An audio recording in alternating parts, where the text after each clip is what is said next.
আকাশবাণী আগরতলা স্থানীয় সংবাদ পড়ছি চন্দন লেখাপাল।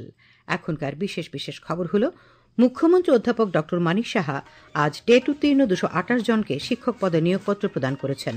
ত্রিপুরা মধ্যশিক্ষা পর্ষদ পরিচালিত এবছরের মাধ্যমিক এবং উচ্চ মাধ্যমিক পরীক্ষার ফলাফল আজ প্রকাশ করা হয়েছে। সরকার আসন্ন আদমশুমারিতে জাতিভিত্তিক গণনা অন্তর্ভুক্ত করার সিদ্ধান্ত নিয়েছে। উত্তর পূর্ব লিটল মাস্টার ট্রফি ক্রিকেটে ত্রিপুরা রানার্স হয়েছে। এবারে আসছে বিস্তারিত সংবাদে।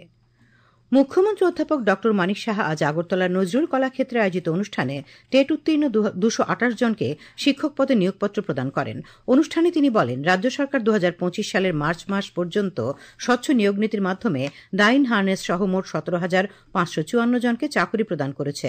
তাছাড়া নিয়মিত সরকারি চাকরি ছাড়াও চুক্তিভিত্তিক এবং আউটসোর্সিং এর মাধ্যমে 5,700 জনেরও বেশি নিয়োগ করা হয়েছে। এই সময়ের মধ্যে বিভিন্ন সরকারি ও বেসরকারি দপ্তরে 2,900 জনের বেশি সিকিউরিটি গার্ড নেওয়া হয়েছে। তিনি বলেন, স্বচ্ছতার সঙ্গে চাকরি দেওয়া হচ্ছে। গত 5 বছরে দক্ষতা উন্নয়ন দপ্তরে 22,000-এরও বেশি যুবক যুবতীকে প্রশিক্ষণ দেওয়া হয়েছে।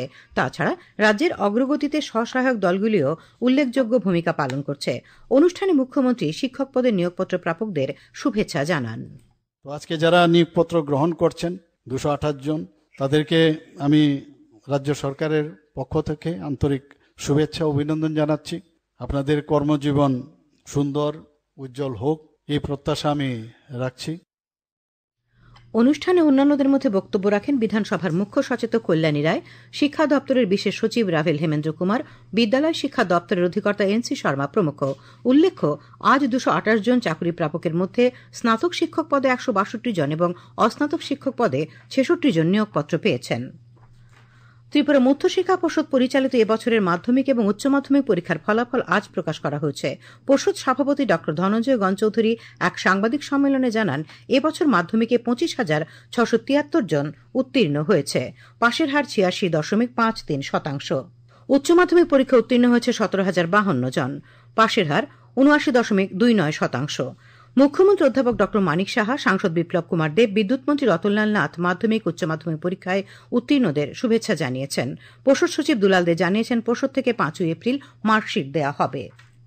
সরকার আসন্ন আদমশুমারিতে জাতিভিত্তিক গণনা অন্তর্ভুক্ত করার সিদ্ধান্ত নিয়েছে।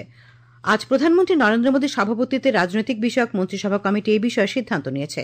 নতুন দিল্লিতে সিদ্ধান্ত সম্পর্কে গণমাধ্যমকে তথ্য সম্প্রচার মন্ত্রী অশ্বিনী বৈষ্ণব বলেন, কিছু রাজ্য এটি ভালোভাবে করেছে, আবার কিছু রাজ্য সম্পূর্ণ রাজনৈতিক দৃষ্টিকোণ থেকে এবং অস্বচ্ছভাবে এই জরিপ করেছে। তিনি বলেন যে পদক্ষেপটি প্রমাণ করে যে নরেন্দ্র মোদী সরকার অতীতের মতো সমাজ ও দেশের মূল্যবোধ এবং স্বার্থের প্রতি প্রতিশ্রুতিবদ্ধ।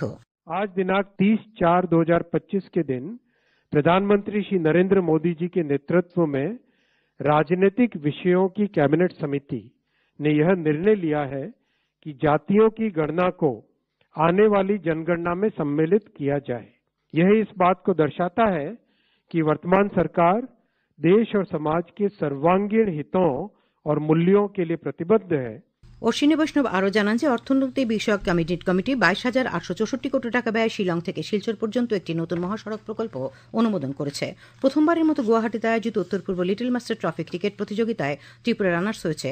আজ আসরের ফাইনালে স্বাগতিক আসাম 47 রানে রাজ্য দলকে হারিয়ে দেয়। শেষ করার আগে খবরের বিশেষ বিশেষ অংশগুলি আর একবার। মুখ্যমন্ত্রী অধ্যাপক ড মানিক সাহা আজ টেট উত্তীর্ণ 228 জনকে শিক্ষক পদে নিয়োগপত্র প্রদান করেন। ত্রিপুরা মধ্যশিক্ষা পর্ষদ পরিচালিত এবছরের মাধ্যমিক এবং উচ্চ মাধ্যমিক পরীক্ষার ফলাফল আজ প্রকাশ করা হয়েছে। সরকার আসন্ন আদমশুমারিতে জাতিভিত্তিক গণনা অন্তর্ভুক্ত করার সিদ্ধান্ত নিয়েছে। উত্তর পূর্ব লিটল মাস্টার ট্রফি ক্রিকেটে ত্রিপুরা রানার্স হয়েছে। স্থানীয় সংবাদ আজকের মতো এখানে শেষ হলেও পরবর্তী বাংলা স্থানীয় সংবাদ শোনা যাবে আগামীকাল সকাল 7টা বেজে।